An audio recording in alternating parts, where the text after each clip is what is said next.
3年，你赶我走，好像我从没有出现。我搬出东西，从你家里边，只有一个请求，你能不能成全？我亲爱的房东，你就把押金退我吧。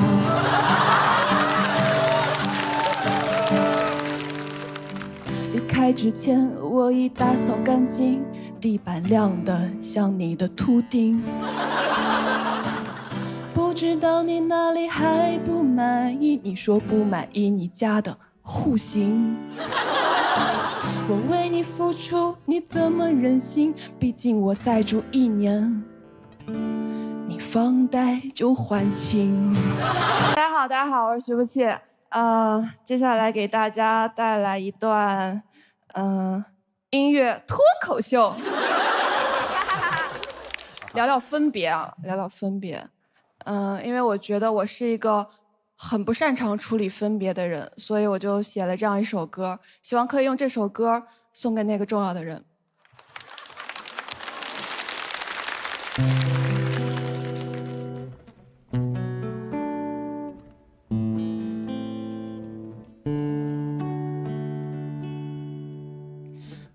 我和你的缘分就这么3年，你赶我走，好像我从没有出现。我搬出东西，从你家里边，只有一个请求，你能不能成全？我亲爱的房东，你就把押金退我吧。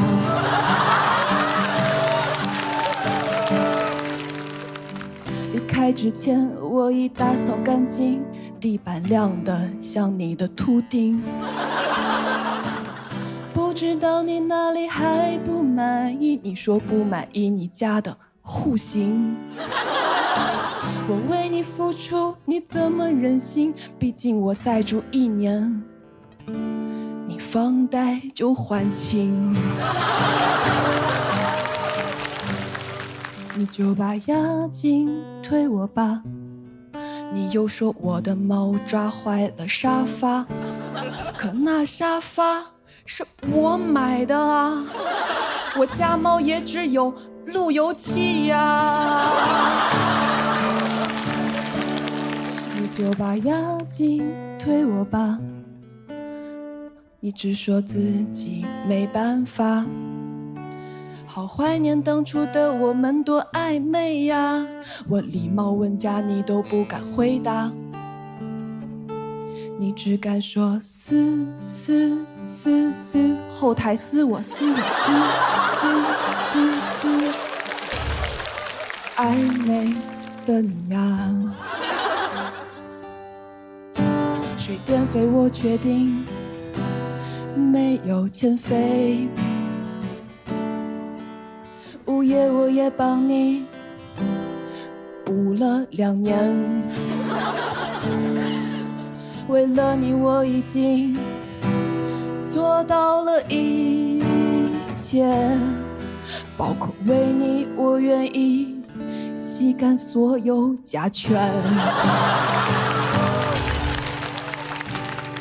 你就把押金退我吧，你说都不容易，我也理解啊。我熬了半年，楼上装修终于装完了，那又是谁的新家？你说是你的啊。我只能一箱一箱把回忆封箱，我走后那些蟑螂谁来喂养？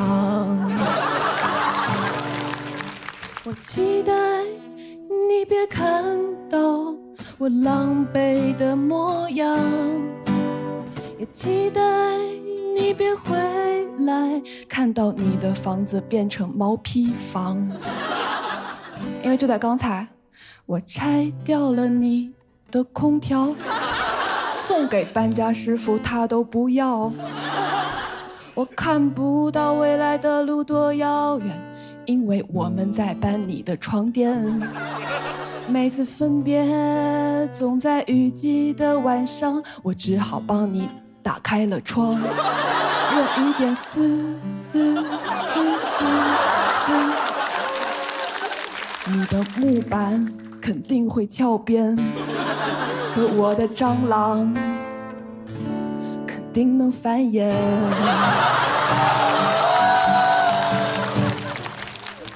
你也会想念我吗？在这炎热的盛夏，因为我拆下来的空调和空调外机不小心撞反啦。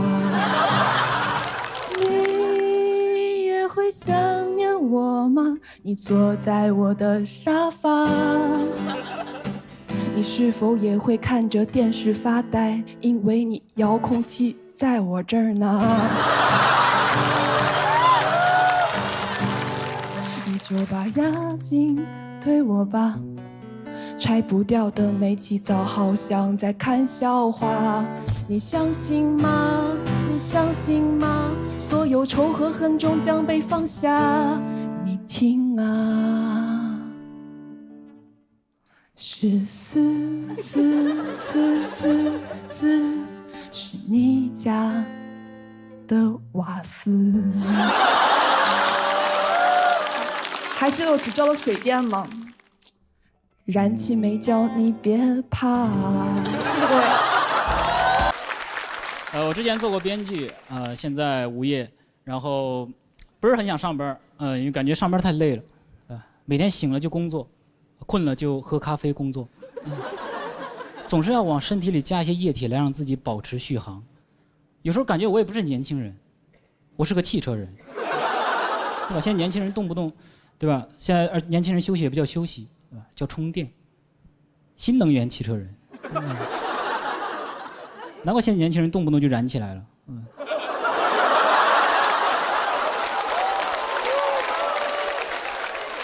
我其实有时候也不太理解为什么就是上班困的时候就一定得喝个咖啡来提神。我就从来没有见过哪个在网吧通宵的人会喝咖啡，他们只吃泡面。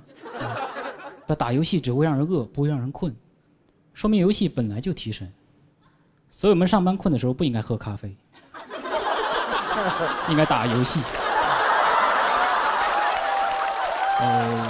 其实不想上班还有另外一个原因就是害怕。最近几年听说过很多那种加班猝死的新闻，所以现在很多那种大公司都会开始配备那种 AED 的急救装置啊，如果发生了猝死就能够及时的抢救回来。真好，真贴心。这样我就有更多的机会猝死了。那大公司机会就是多。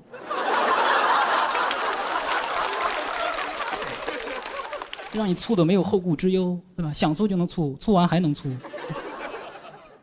对吧？这个措施可太奇怪了，就是他们想的办法不是怎么才能不猝死，而是猝死了怎么办，对吧？他们面对猝死的态度不是不要，而是别怕，把加班猝死，不解决加班解决猝死。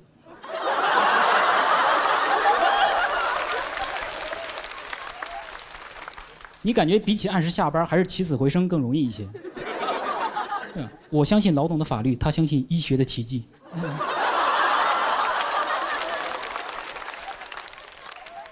如果我入职一家公司，我看见了 AED， 那我就知道这个班是加定了，对吧？它不但不会减少，还会增加。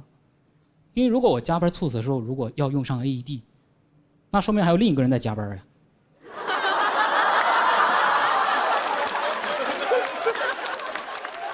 一个 AED 就赠送2个加班额度，猝死促销。2个人每天晚上就在那战战兢兢、面面相觑。今天咱俩谁是谁的爹呢？感觉现在睡眠就越来越少，对吧？甚至现在每年的3月21号还专门有一个世界睡眠日来呼吁对睡眠的重视。你从这个日子就能看出来多么的迫切。321睡。我感觉世界睡眠日简直就是世界上最卑微的节日。它有一个活动叫做多睡1小时全球公益活动。多睡1小时，活动力度也太大了吧。其实后来这个活动就变成了早睡1小时，也太懂事了吧。我能不能多睡1小时？不行，那我自己早睡1小时。哇，这1小时都不帮我呼吁了，让我自己想办法早睡1小时。我觉得这是截然不同的概念。只有早上我晚起1个小时，我才觉得我多睡了1个小时。晚上早睡1个小时，我觉得我少玩了1个小时。你都不知道再这么呼吁下去还有什么活动？只睡1小时。你就感觉睡个觉，多睡点觉怎么就这么难啊？我就想睡觉，我就爱睡觉。我做梦都做梦中梦，我睡觉的时候都在睡觉。但是结果网上说，睡觉睡太多了，可能是嗜睡症，说我有病啊。我说这也能是一种病？那我能不能请病假呀？为什么没来？身体不舒服，困了，想挂号去酒店看看。对，这就是现在的评价体系啊！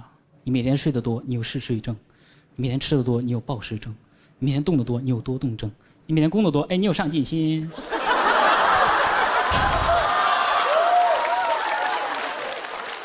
对工作的评价也太积极了吧？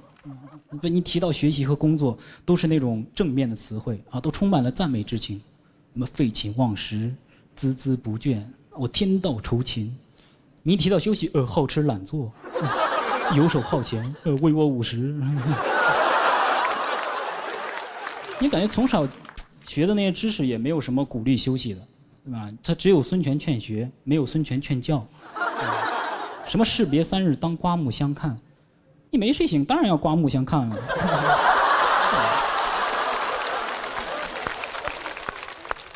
我听到最多的一个鼓励休息的词是劳逸结合，还得跟劳结合。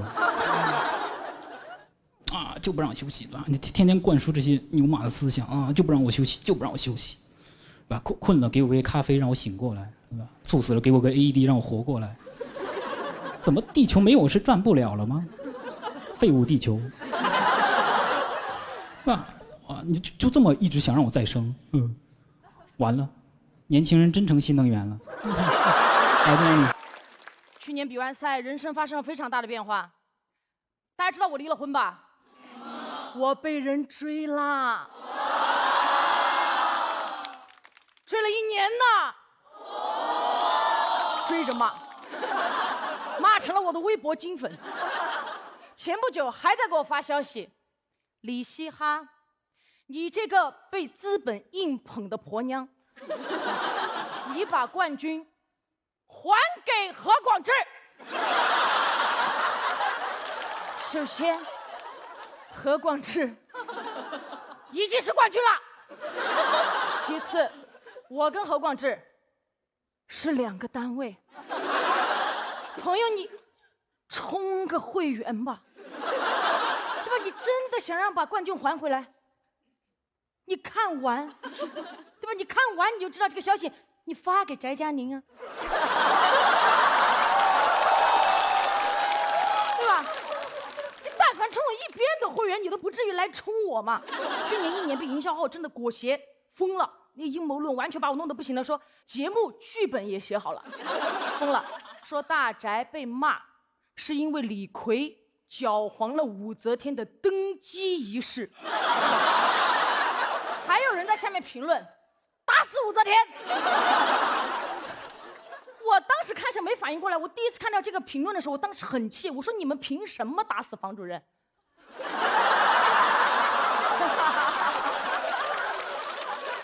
有什么冲我来？他给我私信骂的就是你那个。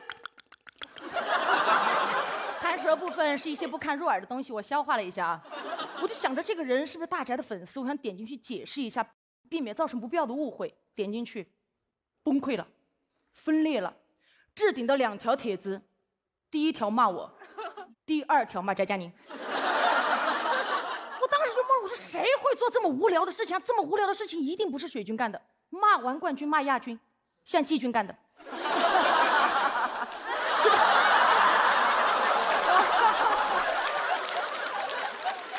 但别说啊，李逵搅黄了武则天的登基仪式，这要是拍成短剧，肯定好看，我绝对充值。这些营销号都太会写剧本了，感觉节目是他们办的一样。好，都说有剧本，我摊牌了。今年我也写好了剧本，已经有了。等一下比完赛，一个直升机直接从天而降，直接接到我，把我甩到浪姐舞台上，我就一天。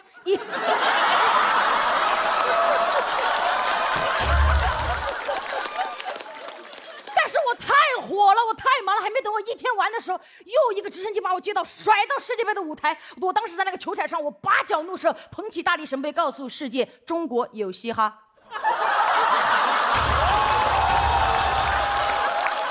还有些营销号还没完啊，阴谋论真的疯了，说我抢完了翟佳宁的商务，一派胡言。我的商务内衣卫生巾。众所周知，翟佳宁她不来月经，虽然现在很多人说她每天都像在来的样子。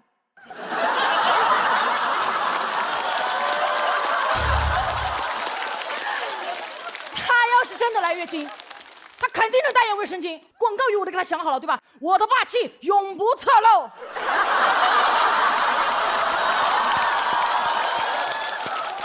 那段时间，身边朋友们、演员朋友们、俱乐部老板们都很担心我们被骂成这样，你们俩关系会不会受影响？是不是非常不好？完全没有，我俩被骂的最厉害那段时间，我们两个抖音天天续火花。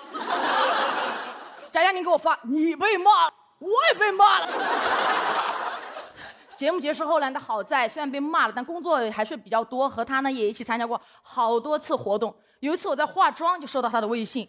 嘻哈快了，哎吧受不了了，我就知道现场出事了，他受不了了，我立马冲到现场，没办法了，就叫来迟，根本钻不进人群，因为我看到好多人围着他，拿着专业的设备对准他，然后他的周围全部都是很专业的打光灯，然后他的脸上就很惊慌。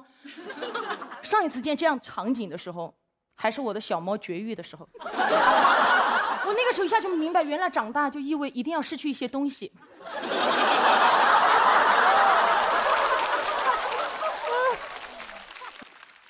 节目录制完被骂那段时间啊，有工作还好，还能转移一下注意力，一旦闲下来就不行了，特别痛苦，就特别想做一点别的事情去断掉这些信号，所以我去年就去考了飞行执照，因为起飞就彻底没有信号。第一天上飞机，我的带教师傅带着我飞到了最高点，我不知道为什么，其实飞到最高点，我往下一看，看到广阔无垠的大地，看到广阔天空的时候，我的情绪一下上来了，我觉得自己太憋屈了。飞到最高的时候，我跟师傅说：“师傅，我要发泄一下。”我师傅看着我，你要搞什么飞机？我也没管了，我当时憋不住，我觉得很憋屈嘛，我就开始尖叫，我就尖叫，然后各种咆哮，各种发泄。尖叫完了之后，师傅在旁边不知所措，看着我说：“开了这么多年的飞机，也是第一次开到尖叫机。”我就很痛苦，当时发泄的时候，眼泪就在眼眶打转。我师傅看着我说：“你别想这么多，你把你想做的事情做好就行。”我说：“师傅，我想把飞机倒过来飞，这样我的眼泪就不会掉下来。”他说：“倒嘛，可以啊，你眼泪不会掉下来，我们就掉下去了。你要想一下，你为什么来学飞行嘛？”我说：“我要在自己的航路上越飞越高，我要把人生的方向盘掌握在自己手上。”师傅说：“高度太高了。”我说：“我还没有开始上价值。”他说：“老子说飞机高度太高了，往下压。”还好，我跟师傅那天飞得非常的平稳，最后还是平稳下了飞机，就是落地了。下飞机的时候，我就跟师傅说：“我说师傅，刚刚我在飞机上发泄、尖叫、讲脏话那些事情，你知我知就好，你不要跟别人说了，我不想大家看到我脆弱的一面。”师傅说：“啊，刚刚那个频道的管制员全部都听到了。”啊，我就觉得完了，我根本没有办法回到那个塔台。回塔台的时候，我就不敢抬头，那塔台的同事们好热情啊，赶紧过来，嘻哈，你飞得好棒，我们所有人全部听到你在飞机上用那个在天上用意大利语跟我们打招呼，在那里 ciao ciao ciao ciao ciao。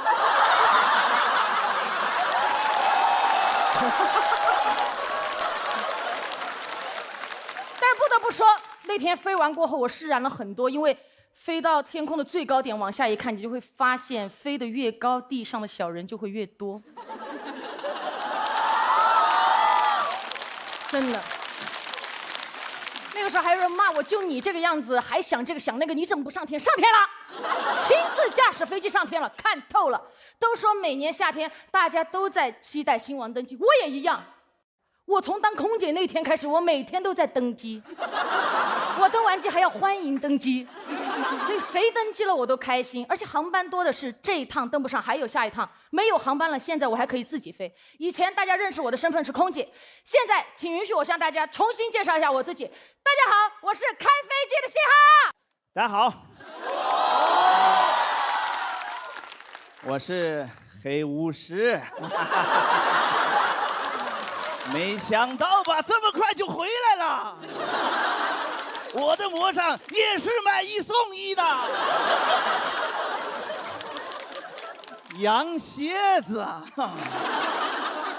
在上海市行不通的。处你羊蝎子。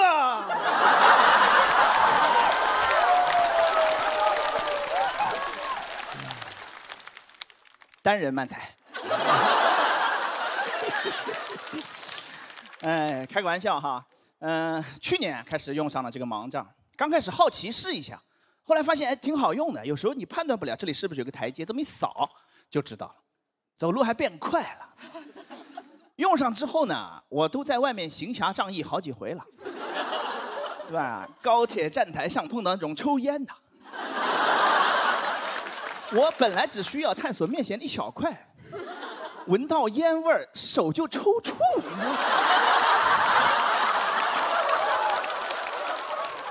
边打边道歉，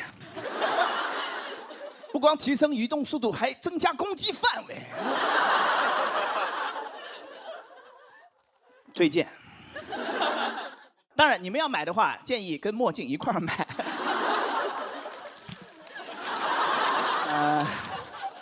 怎么了？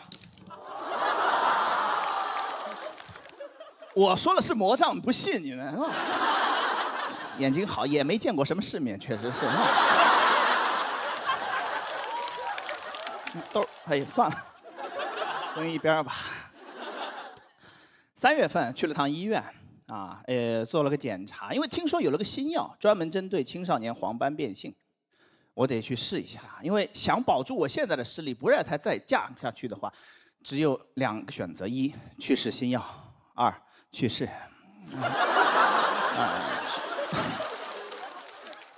开玩笑的，有时候也是一条路，去试新药，然后就去世了，是吧？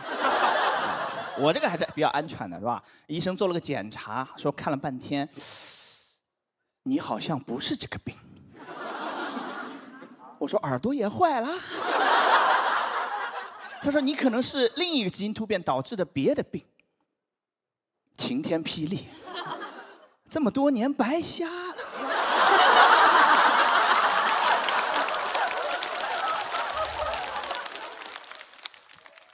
他一讲完，我当时就眼前一黑，但我知道我眼前的黑已经不是以前的黑了。我爸妈也很错愕，说这么多年给孩子耽误了。我老婆赶紧豆包搜了一下，赶紧安慰他俩说：“没耽误，这个病也没得治。”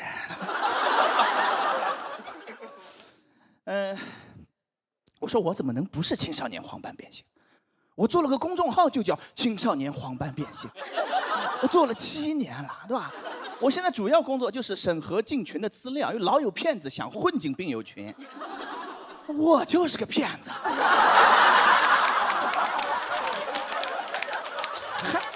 还防别人的，家贼难防。我还问人家，我说你确诊了吗？没确诊，赶紧去确诊，不然看我们这个纯浪费时间。我浪费了7年，一个盲人能有多少个7年？你现在告诉我不是个病，我该怎么办？我该如何自处？我要不要退群？退还不好退，我是群主。妇联选主席选了个男的出来。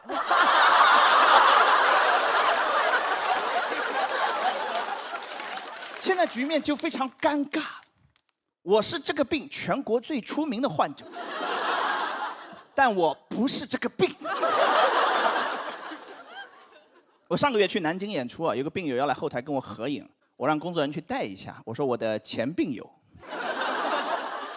他说人家病治好了，我说不是他病好了，是我病变了。他问我说变成啥了？我说我不知道，我现在不想研究这个病，我怕又研究早了。哇，吭哧吭哧作业一写完，本子一合上，别人的练习册。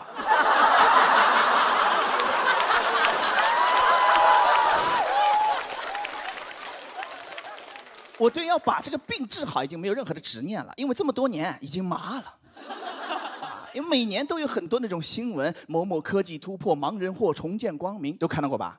或重见光明，或你就先别出来吹了，你等哪天定了你再说。你说嚯，重见光明了。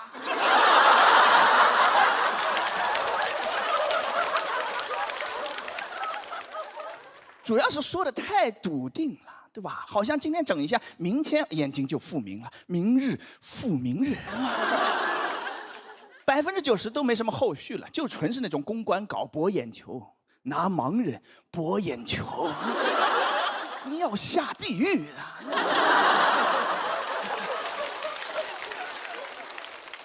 而且啊，写这种稿子那种媒体老师多少也是有点责任的，因为每年就集中那几天密集的报道。6月6号全国爱眼日，12月3号国际残疾人日，5月的第3个星期天全国助残日，一个都不知道，没有良心啊你们！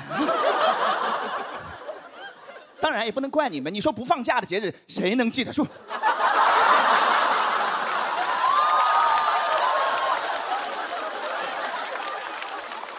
设立的初衷是好的，我们关注一下弱势群体。现在完全变味儿了，就是你到那天转发一下，表示你关心弱势群体就好了。啊，平时你根本见不到这些报道，也见不到什么盲人都在家待着呢，都出不了门，对吧？就爱眼日被媒体老师拉出来，到处爱眼，没有什么实际的福利的，对吧？你给点真的实惠呢？啊，什么光棍节都能打折卖货，助残日为什么就不能？对不对？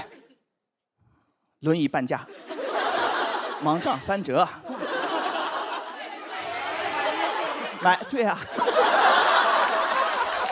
营销方案都给你们想好了，你哪怕把我直接拉到直播间去卖货都可以，对吧？你得让我卖货，我不卖货我就要开始卖惨了。我卖起货来非常的真诚，那个话术啊，一听都不像演的。我的家人们，看看，来，新款的盲杖都需要啊，瞎不瞎的都能用得上啊。瞎了的直接拍，没瞎的拍我们的墨镜套餐。今天限量500单，只要9块9，准备上。工作人员说：“黑灯老师看错了，是99。”我说：“我怎么可能看错呢？9块9，来上链接。”不要消费残疾人，来残疾人这消费，朋友们。3月份查的嘛，然后等了2个多月，10天前拿到了那个基因报告。您猜怎么着？医生看走眼了，不是他以为的那个病，也不是青少年黄斑变性，是一个跟黄斑变性很像，但是更加稀有的另外一个病。我在我们4个病友群里面找了一下，跟我完全一模一样的，就1个人。这下好了，不用建群了，我俩加个微信就可以。所以本来今年不想来这个节目的，但是发生了这么大个事儿，我觉得有必要上来跟观众们再澄清一下，对吧？主要是想找到那个第3者，我可以让你当群主。我忘了说那个病叫什么名字了，是吧？我不确定我能说下来，太长了。这个病叫做常染色体隐性遗传的 PROME 基因突变导致的视锥视杆细胞营养不良 CRD12型 I want you。谢谢大家。大家好，我是嘻哈。兜底了。哎呀，大家别看我这样子哈，其实我小时候也被欺负过。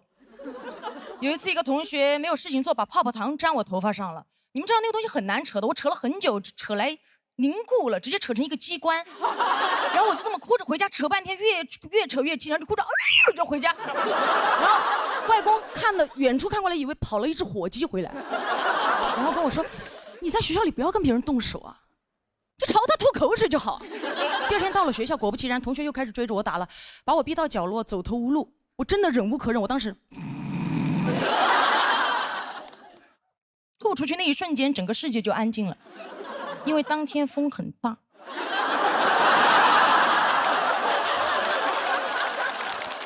因为我的外公忘了告诉我，口水要顺风吐，2秒前的口水正中眉心。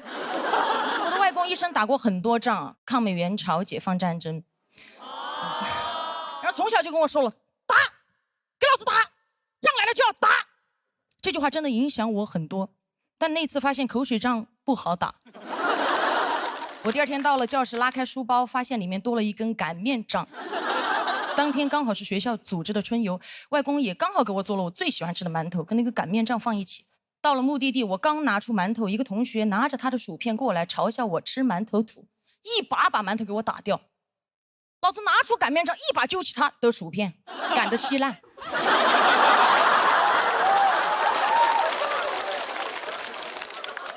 他本来想还手，看到我手里的擀面杖，转头开始暴踩我的馒头，直接踩成了一张饼。就在这个时候，老师看见了，一把拉开，他说：“你怎么可以糟蹋粮食了？快捡起来吃了。”他说是嘻哈的，我说不是我的，我说薯片在嘴里啊。老师说薯片嚼碎了不要说话。晚上回家，外婆端出馒头，一脸疑惑说：“你先吃吧，本来说好今天吃饺子的，擀面杖不知道哪儿去了。”我看向外公，外公。虽然外公跟我说了仗来了就要打，当然我也不是没仗硬打，都是别人先惹我才打。整个学生时代，我的头发被剪过，吊带被扯过，馒头被打过，钱也被抢过。当然这些事情我知道也不止我一个人经历过，但那些欺负我的人后来也不好过。怎么说呢？老子的擀面杖，仗功赫赫，真的。后来他们都知道仗来了就要跑。后来上班成熟了很多，直到遇到公司一个出了名的爱刁难人的前辈。他最奇葩的一点就是有非常变态的控制欲。他在飞机上，只要他没吃工作餐，我们所有乘务员都不准吃。恶霸！我不行的，我是必须按时吃饭的。当天飞机上工作完了，我就开始吃。他过来说：“你怎么吃上了？”我说：“一起吃啊。”他说：“我不吃，我不饿。”然后阴阳怪气的跟我说：“你吃吧。”你把我那份也吃了，我说我吃的就是你这份。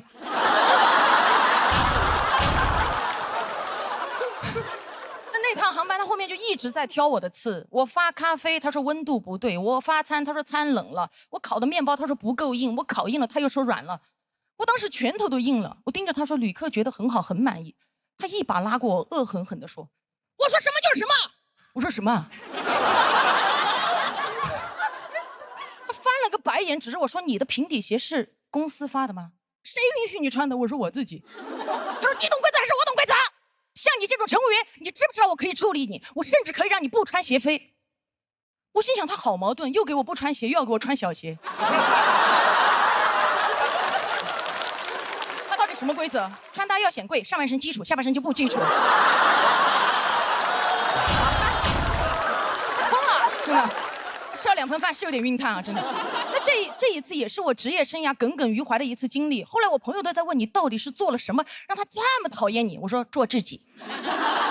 后来还在公司造我的谣，说我在外面讲脱口秀是不务正业。后来越传越离谱，有一次传到我的耳朵里，一个同事甚至都不认识我，过来跟我说：“你知不知道我们公司有个人在外面做嘻哈被抓了？”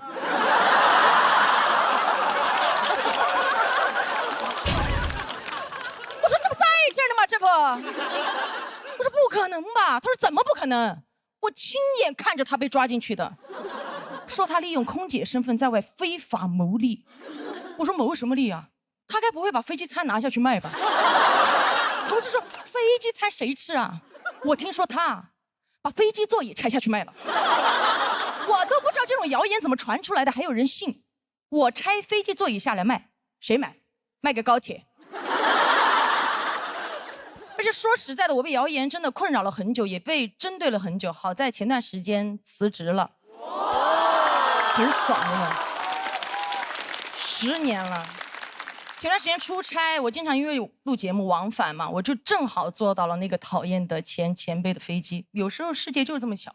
当时一上飞机，所有同事看到我都非常亲切，上来拥抱我。前辈和我对视那一眼，我从他的眼神里都看到了一种情感。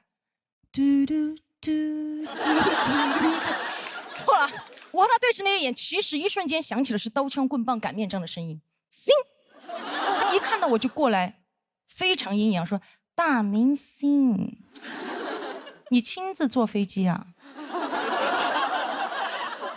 一会儿还吃饭吗？”我说吃，他说飞了这么多年还没吃够啊。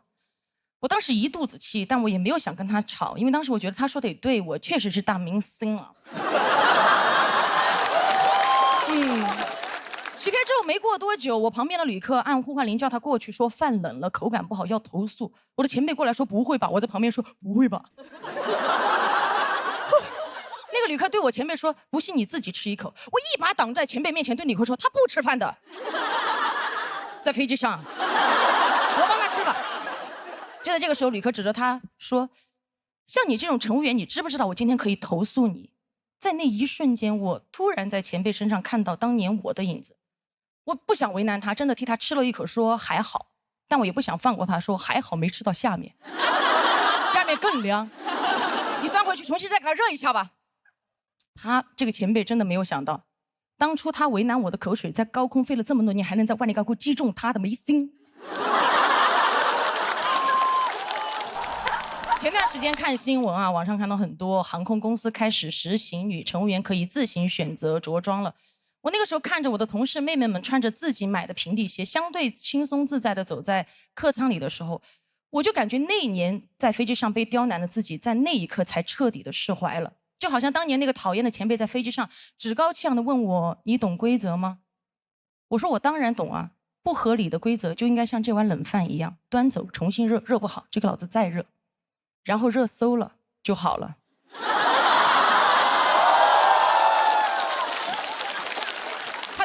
为难我的时候，一定想不到我不仅懂规则，有一天我真的还能改变规则。但有一条规则我尝试过改过，但真的改不了，就是口水要顺风吐。进来人谢谢，谢谢，谢谢。大家好，我叫小海，谢谢。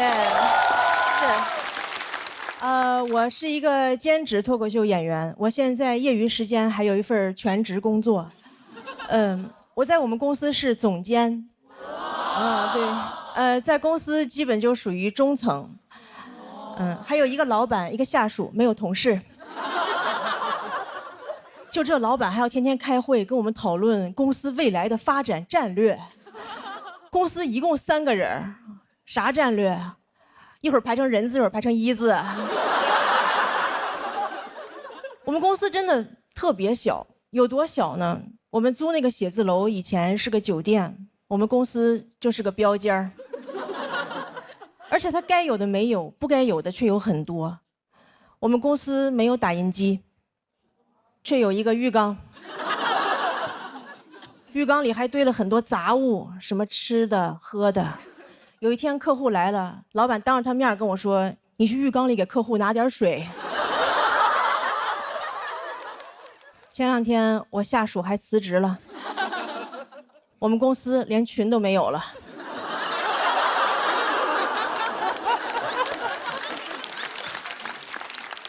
现在经常有人问我：“你说脱口秀不怕老板知道吗？”我不怕，因为你看我有2份工作，我们老板有4份，一个公司2个人6份工作，我们公司就业率300%。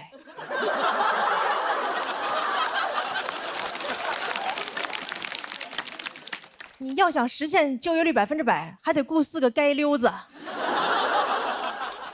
我们公司就我一个全职员工嘛，前2天老板又雇了个兼职，是兼职 CEO。听说过吗？兼职 CEO，你们哪个公司 CEO 年薪是日结的？平时我都不太敢给他打电话，因为害怕他还有什么别的兼职。我怕我打电话，我说老板有个文件需要您签字，老板说一会儿签，等我送完这单。不光公司奇葩，老板还经常跟我提很多奇葩的要求。哎，你们能相信吗？前2天我老板让我值日。我说值日是不是应该轮流值日？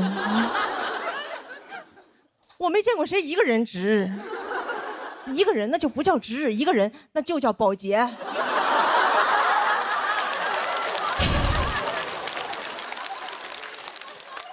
我现在都害怕，我以后去面试，人家问我有什么工作经验，我说打扫过标间儿。就经常跟我提很多奇葩的要求。前2天又跟我说，你以后每个月要读一本书。哎，你们发现没有？老板只有在这种没有用的事上跟你提的要求才特别清晰，正经工作上的事根本就说不清到底让你干啥。你看，每个月读一本书，非常清晰可量化，然后一到工作就跟你说，把这个弄一下，把这个弄一下啊，朋友们，你真的很难听到人类说一句话，主谓宾都不知道是啥。把这个弄一下，谁弄一下？把哪个弄一下？什么叫弄一下啊？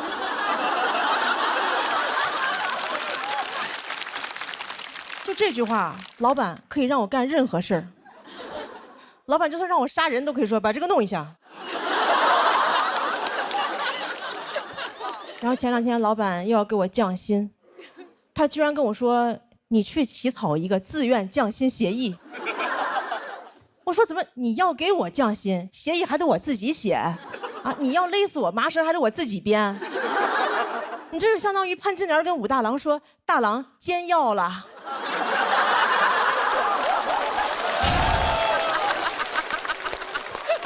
而且什么叫自愿降薪啊？我可太愿意降薪了，我都是想找老板谈话。我说老板，我来公司这么久，也该给我降薪了吧？现在好几个猎头联系我，他们给的比你少多了。我可太愿意降薪了，我过生日许愿都是升职降薪。我看网上有人发帖又降薪了，我赶紧在下边接。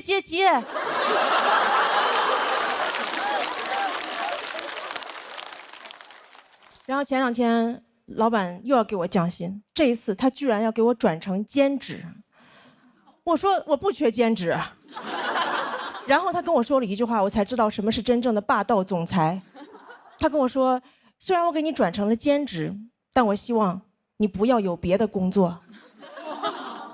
我说怎么，您还要给共享单车上锁啊？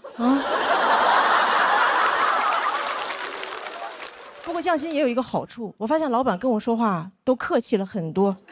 以前老板就是跟我说你这个不行，现在跟我说你这个不行哈。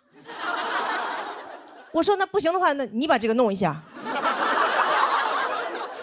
哎呀，但是我也没有其他的办法。老板给我降薪，我就只能把老板写成段子；老板给我降薪，我就给你们带来欢笑，这就是降本增效。谢谢大家，我是小海，谢谢大家。大家好，我是阎鹤祥。哎呀，我进了决赛了，单口季的决赛。这是相声的扭曲还是脱口秀的沦丧？今天来了好多第1季的老朋友，我就第1期还行，都看了，后边就越演越完。我现在回想我头1期就像空城计，知道吗？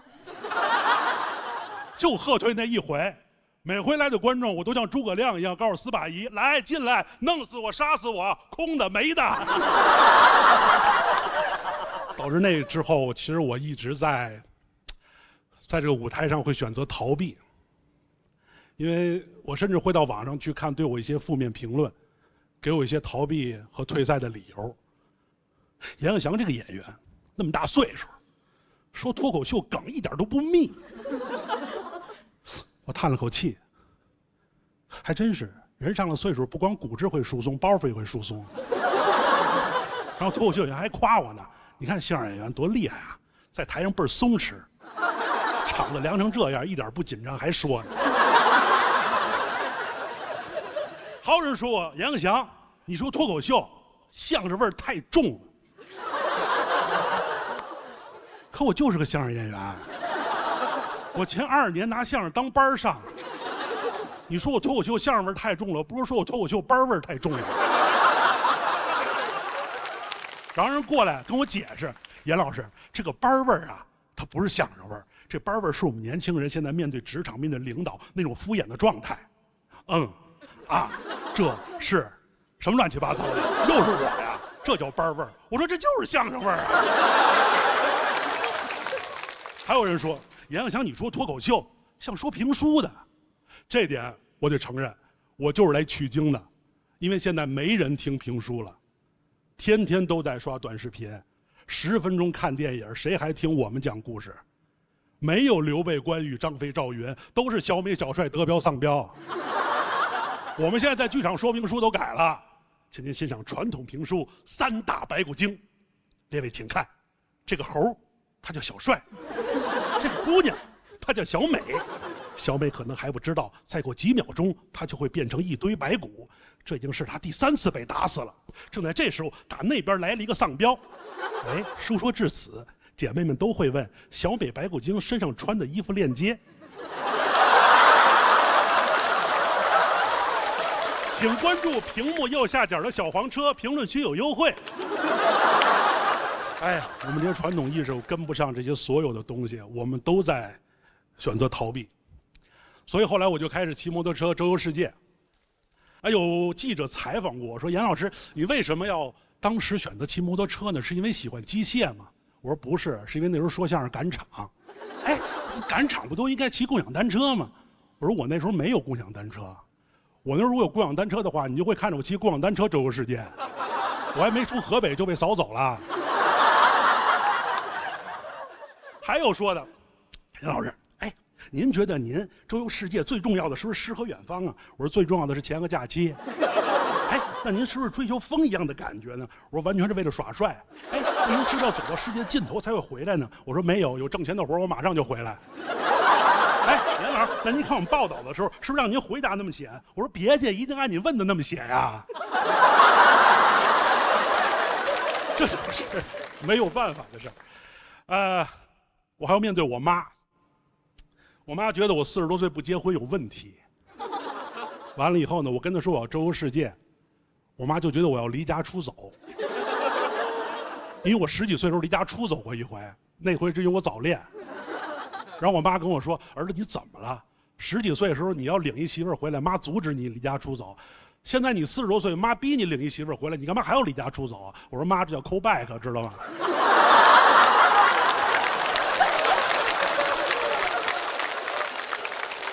我妈特别关心我，我在国外骑摩托车的时候非常的颠簸，导致我那个微信步数每天能颠出几万步。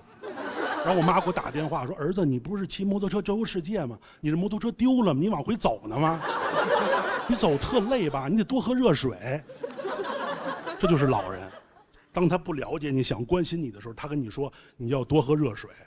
我说：“妈，您了解我吗？您老让我多喝热水，你研究这跟我爸学的是吗？您了解我，您知道我干嘛吗？您知道我烦什么吗？你又让我多喝热水。”我妈说：“儿子，我想了解你啊，你为什么不说相声了？脱口秀是啥呀？你为什么不结婚啊？你为什么离家出走啊？”我说：“妈，您多喝热水吧。”所有都是逃避。我逃避跟父母的沟通。我最逃避的是什么事儿呢？其实是郭麒麟。说到这时候，所有人心里都会说：“他又来了。”阎鹤祥这个无能的人，他不说郭麒麟，他就讲不了段子。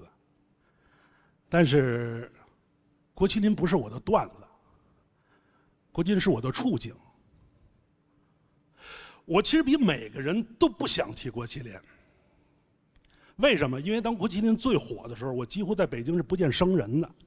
为什么？因为我一旦认识一个新朋友，不说10句话，他就会跟我说：“郭麒麟还说相声吗？”所以我就骑摩托车，我想离开、逃离我这些处境。我从北京出发，我走河北，我走山西，我走陕西，我到西安，我过内蒙，我到宁夏，我出新疆，我到中亚，乌兹别克、塔吉克、吉尔吉斯、哈萨克斯坦，我进伊朗，走土耳其，过黑海，到意大利，过阿尔卑斯山，我骑到了德国，我进瑞士，我到法国，我到意大利，我跨过大西洋，我到美国，我到阿拉斯加，我走东海岸，我走西海岸，我走过66号公路。我走过中美，我走过墨西哥，我走过危地马拉、洪都拉斯、尼加拉瓜、厄瓜多尔，我到南美洲，巴西、秘鲁、乌拉圭。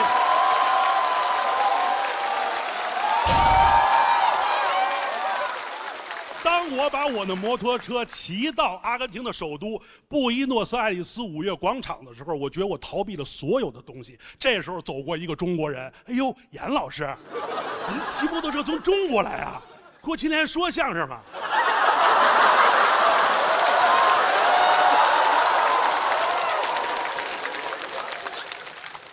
我觉得我一定会逃避这些东西。我从阿根廷一拧油门，我又骑了几百公里往南去，穿过潘帕斯草原。你们知不知道地理上有个概念叫对指点？就是你站在这个地方，直处地心，穿到地球的另一面，那个点叫对指点。如果北极的话，南极就是它的对指点。我找到了我家的对指点。这个地儿在阿根廷潘帕斯草原和巴塔哥尼亚高原的交汇处，巴西、阿根廷有一个重要的河流叫内格罗河的下游，一望无际，全是草原，什么都没有。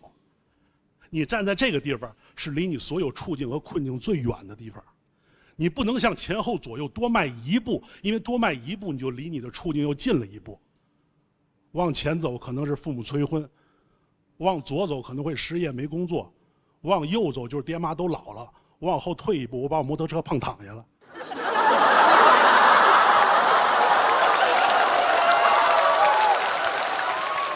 这就是人生，退无可退。当那一步的时候，你觉得你双脚离地，你可以离这点再远一点，但是那儿连棵树都没有，你都没法上吊，你知道吗？但是后来有一天，我心里有了一棵树，是什么呢？就是直到我来到了这个舞台。我原来以为我很了解脱口秀，但实际上不是。如果喜剧是个圆的话，脱口秀这个点其实是相声的对指点。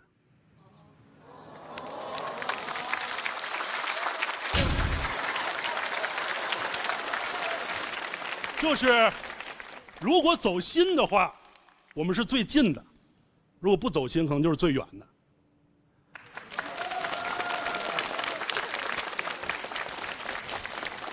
但是今天，这可能是我最后一场演出，我非常高兴，因为一旦我结束这个演出，走出这个舞台，我无论走向哪个方向，都离回家说相声又近了一步。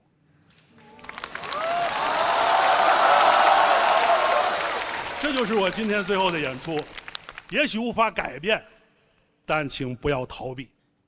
相声演员阎鹤祥下台鞠躬。大家好，我叫门敲，哎，大家好。哇，刚刚有点温情，我都不知道怎么讲，因为我接下来就是把家里人吐槽个遍。然后，朋友们想要疯癫很简单，多跟长辈相处就行。真的，我发现跟长辈沟通太难了，我无法跟他们解释我的职业。我说我是 HR， 所以知道员工的工资，他们理解为我知道所有人的工资。在他们眼里，我有超能力。我只要看这个人一眼，这个人头上就会冒出他的工资数字，你知道吗？所以过年的时候，从来没有人问我赚多少，都是通过我打听别人赚多少钱。就过年的时候，我爸会说：“哎，帮我看一下，你大伯退休工资高不高？”你会不知道，怕我伤心啊，蛮高的。再帮我看一眼二伯，他退休也不知道，比你大伯还高，比你大伯还高。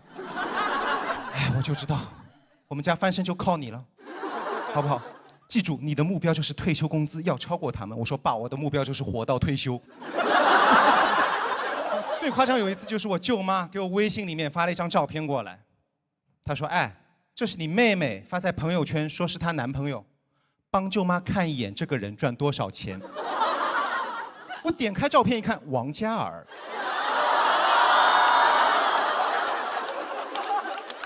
我说舅妈，赚挺多的，你可以享福了。舅妈说不愧是 HR， 随便问你一个人都认识。再跟舅妈讲讲这个人怎么样，这个人有没有什么优缺点？我说你不要害我，没有缺点，全是优点。舅妈说不可能的，没有人是完美的，总有些不足之处的。自己人想想有没有什么不足之处？我说舅妈，你一定要讲什么不足之处，就是这个人没有上海户口。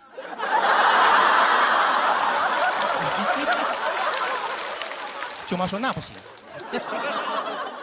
我不同意，我不同意你妹妹跟他在一起。我现在就是跟你妹妹说，叫她不要做梦了。我说对的，叫她不要做梦了。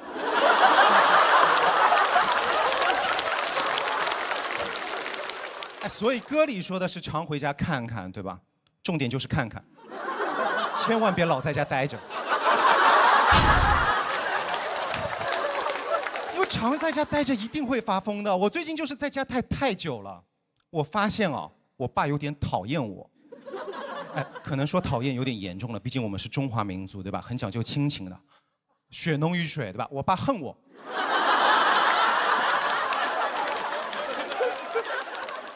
他不喜欢跟我讲话，我问他任何问题，他都是2、3个字就回答我了。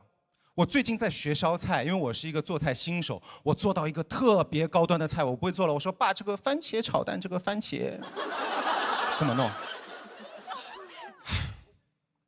煸一煸。我说什么叫煸一煸？哎，你们做过菜可能知道，我没有做过，上中国菜还能煸一煸呢。番茄怎么煸？从大到小煸。我说爸，什么叫煸一煸？他说，煸一煸，就是煸一煸。这里有点丑化我爸了，对不起。他不是这么说的，他用的是上海话，逼也憋。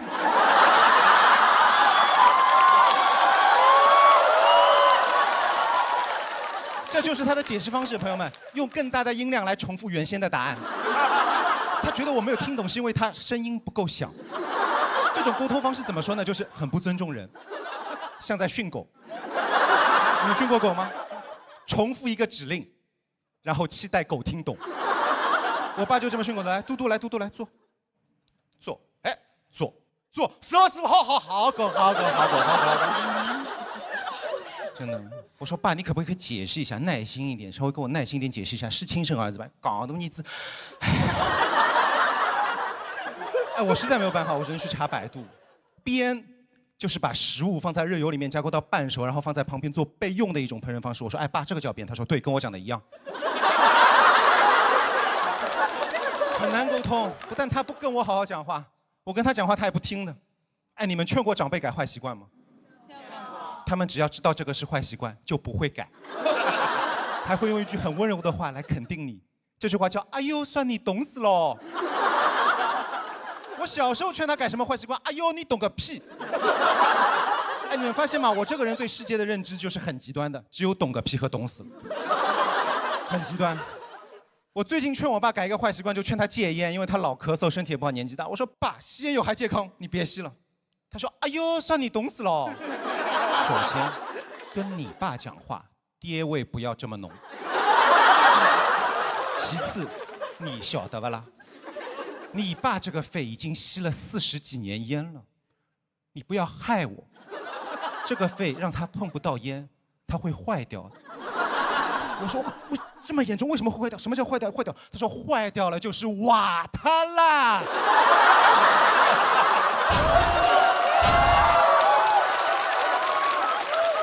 暴力沟通真的会让人发疯的。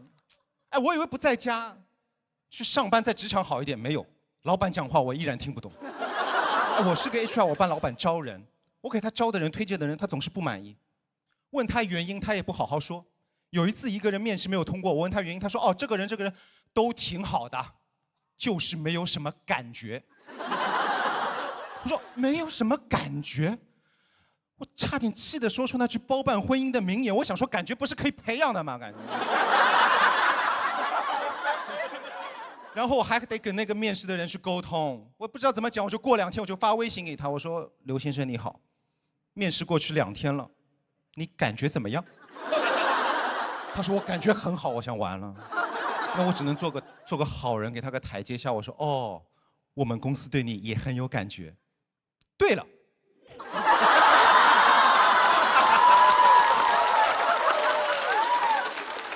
我们私底下说，你面试的时候有没有发现我们老板的能力和经验都不如你呀？他说哦，被你这样一说，好像你们老板是有点不懂装懂。我说不懂装懂吗？你懂的呀。朋友们，微信聊天的时候，你懂的呀，后面一定要跟着这3个表情，对方就一定会懂。就是哎，你懂的呀。刘先生就懂了，刘先生说哦 HR 谢谢你，我们之后有机会再合作。我说好的，没问题。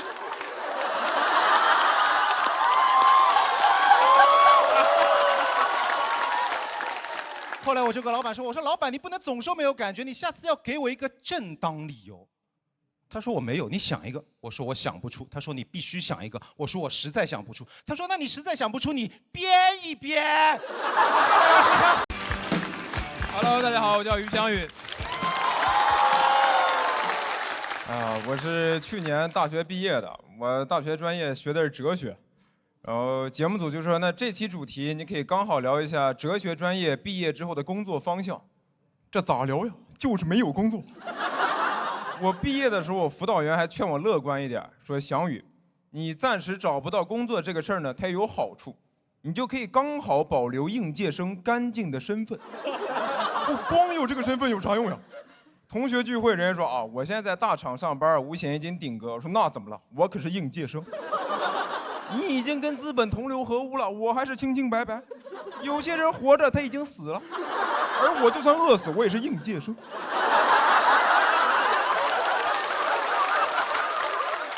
我墓志铭上就写于翔宇，他的一生是应届的一生，没给资本出过1分力。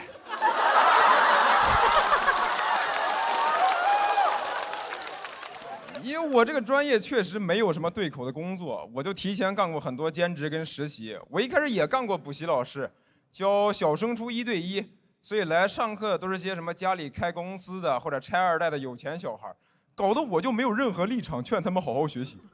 小时候我老师跟我说的是咱好好学习，考好大学，找好工作，过好的生活。但这帮小孩他已经有好的生活了，搞得我每次骂他们我都很心虚。我说你现在不好好学习，那长大以后可就只能出国留学了。你难道希望跟你同学一样，就当一辈子普普通通的房东吗？我求求你了，你就当是为了我学，你让老师挣2个钱儿吧。老师不花，都给你攒着，以后租你们家房子。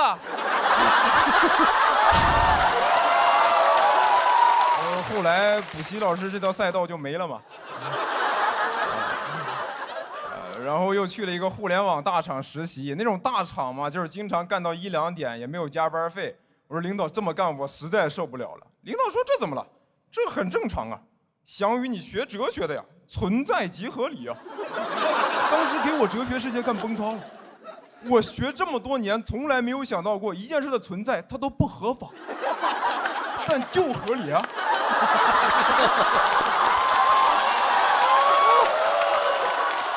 我都有点后悔读哲学了，我就应该学法学，什么他人即地狱，我想送他进监狱。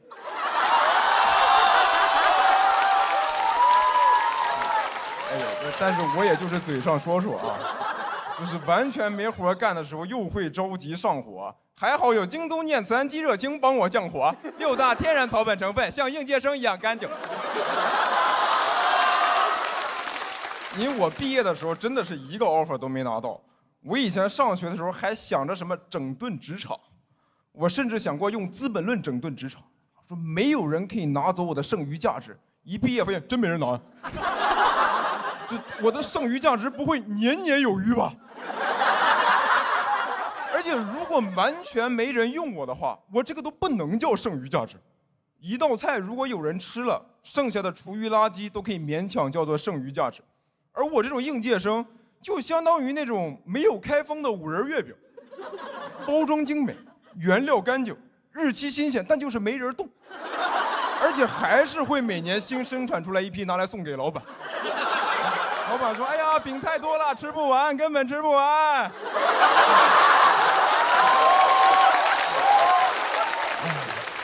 现在真的是想卖点力气都难。我不知道你们看到没有，今年还有很多公司直接撕应届生 offer，就是春招秋招给应届生发了 offer， 临入职了毁约，说这个岗位没有了，你去找别的活吧。我觉得这不纯耽误人吗？你这个点让人上哪儿找活去？我觉得这个事儿的恶心程度，就相当于，比如说今年年初，爱奇艺就定了我可以来录节目，快开录了跟我说啊，我们这边选手已经满了。我说那我咋办？我为了来这儿，我把别的活都推了，我连春招我都没去。你说现在让我干啥呀？你干点啥不都可以吗？你年纪轻轻的一身力气，要不你就去种地吧，少年。快走吧，快走吧！错过了春招，别再错过秋收了。这事儿给那帮大学生都逼疯了，突然没活干了，也找不到工作，都开始在评论区找工作。就哪个私 offer 的帖子最火，就在下面留言，说求捞，墩墩，走过路过的好心人，有工作踢踢我。还有个 HR 在下面着补，说这个公司虽然撕了你们的 offer， 但至少给你们保留了应届生的身份。哎呦，您可真是个大善人，我可得感谢你，只是玩弄了我的感情，没有真的玷污我啊。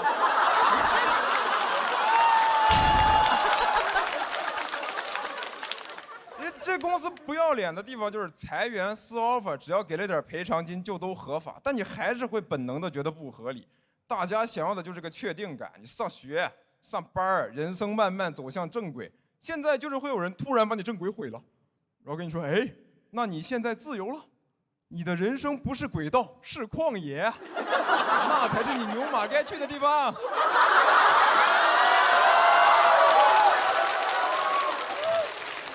我就看着那帮同学蹲在那儿找工作呀，我都想说，要不实在不行，就都来干脱口秀吧。我们这边今年2家大厂都在扩招，既然在哪儿都被当作笑话，那咱至少可以 stand up。谢谢你们，我叫于江宇。大家好，我叫大老王，然后我现在不上班了，自由职业。最后一份工作赶上了一家互联网大厂的变动期，变得太快了，2个月换了6次方向，开会得特别认真，根本不敢走神，对吧？一走神，哎，换方向了，感觉老板脑子就不清楚。水多了加活，活多了加活。我说你别光和面了，你也画点饼吧。变得太快，变化赶不上变化，受不了辞职了。但自由职业久了它也不好，它是2种工作状态。但我感觉我这个人骨子里更擅长上班，因为上班不一定需要真有产出。自由职业真得工作的，上班做不好你可以怪全世界，领导不行，甲方不懂，同事脑子不好，行业要完了。自由职业做不好你怪谁啊？咖啡不行，外卖不好，电脑脑子不好，行业要完了，怪不了任何人。不上班的咖啡也不好喝，咖啡就得配糟心事儿。配一场百无聊赖的会议，清爽；配一场扎扎实实的背锅，厚重。在一个没有任何意义加班的深夜，盯着公司的使命、愿景、价值观，苦。有个逻辑叫咖啡不耐受，我不太相信。咖啡不耐受，我认为就是老板给你上的强度不够。咖啡不耐受逻辑是喝完咖啡肠道蠕动会加速，会上厕所。所以喝5分钟咖啡，半小时厕所，这不是咖啡给你的福报吗？5分钟咖啡，半小时带薪年假，眼睛一闭倒3亚。自由职业的工作不是很多，但是反而会很空虚，很没安全感，所以我在我家里面专门弄了一个工位。每天早晨穿戴整齐坐在工位面前，打开电脑准备开始一天工作，发现没工作。我自己给自己写文档，然后艾特我自己，给自己定了 KPI， 还给自己写周报。我专门下载了个钉钉，一个好友都没有，就那么挂着，挂一天。上个月记了3次忘打卡。我跟我怪自己，我说大老王下个月可不能这样了，差点把自己优化了。我很感谢刚才这一位朋友鼓掌，这就是喜剧的意义。好难啊！现在我这不上班我才发现的，我其实挺喜欢被 PUA 的，很充实。这生活中很少的机会能遇到那种一个貌似身价千万的人，愿意想尽办法骗一个住在隔断人的机会。以前总觉得老板控制我，现在发现这才是我想要的。他怎么不跟别人说这些呢？他肯定是为我好啊。穷，我还年轻，累，应该的，痛是因为我在成长。自由职业完全不行，你只能自己 PUA 自己，你不能又当驴又当胡萝卜。某种意义上，现在也算创业是吧？又当老板又当员工。老板每天给员工安排工作，说大老王今天写的段子要求不高，大概达到乔布斯做手机的影响力就够了。员工起床，我吗？最近3个月在准备节目好了很多，没有那么焦虑了，因为每天你会跟导演组对接，感觉真上班了。然后，但是最触动的还是3个月前导演组给我打电话说，大老王，我们想做一档喜剧节目，想做一个中国最好的喜剧综艺，就差你了。我说就到这吧，谢谢大家。